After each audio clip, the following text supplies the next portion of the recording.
Memco AMC કચેરીએ સ્થાનિકોએ વિરોધ પ્રદર્શન કર્યું। પ્રધાનમંત્રી આવાસ યોજના સામે રહીશોનો વિરોધ।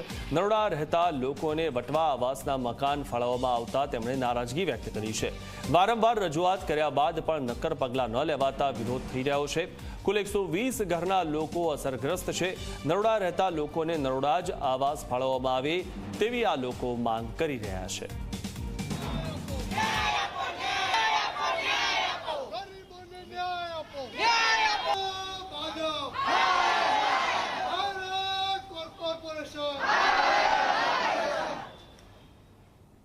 તમે નોર્મલી જોતા હોય છો કે અમે ડિમોલેશનની કામગીરીનો વિરોધ કરતા હોઈએ છીએ। આજે વિરોધ નહીં, અમે ડિમોલેશનની કામગીરીને સમર્થન કરવા આવ્યા છીએ। પણ સમર્થન ક્યારે કે સમર્થનની સાથે અમે વિનંતી કરવા આવ્યા છે માનવતાના ધોરણે। અમદાવાદ મ્યુનિસિપલ કોર્પોરેશનને પૂછવા માગીએ છીએ કે નરોડામાં રહેતા પરિવારોને તમે બેઘર કરવા જઈ રહ્યા છો, તમે સામે મકાન આપવા તૈયાર છો, તો એ મકાન આપવા માટે તૈયાર હો તો બેઘર કરીને મકાન કેમ આપવા? પહેલાં મકાન આપી દો, પછી એ લોકોનું ત્યાં ડિમોલેશન કરો, લોકો તૈયાર છે।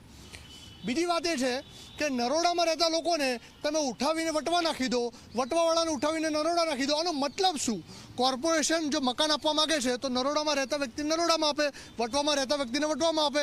ભૂતકાળની અંદર રિવરફ્રન્ટ રહેતા લોકોને લાવીને ઓઢવ નાખી દીધા। હાલ એમની સ્થિતિ શું છે? ત્યાં કોઈ જોવા જાય સ્થિતિ નથી। તો આ નરોડામાં અહીંયા વર્ષોથી રહેતા લોકોને, અહીંયા બાળકો વર્ષોથી અભ્યાસ કરતા હોય, શાળાઓમાં ભણતા હોય, અહીંયા લોકોના ધંધા રોજગારો હોય, 40, 50, 60 વર્ષથી એમનું અહીંયા આશિયાનું હોય, એને તમે ઉજાડી નાખીને પછી તમે એ લોકોને રસ્તે રજડતા કરીને મકાન આપશો, તેનો અર્થ શું?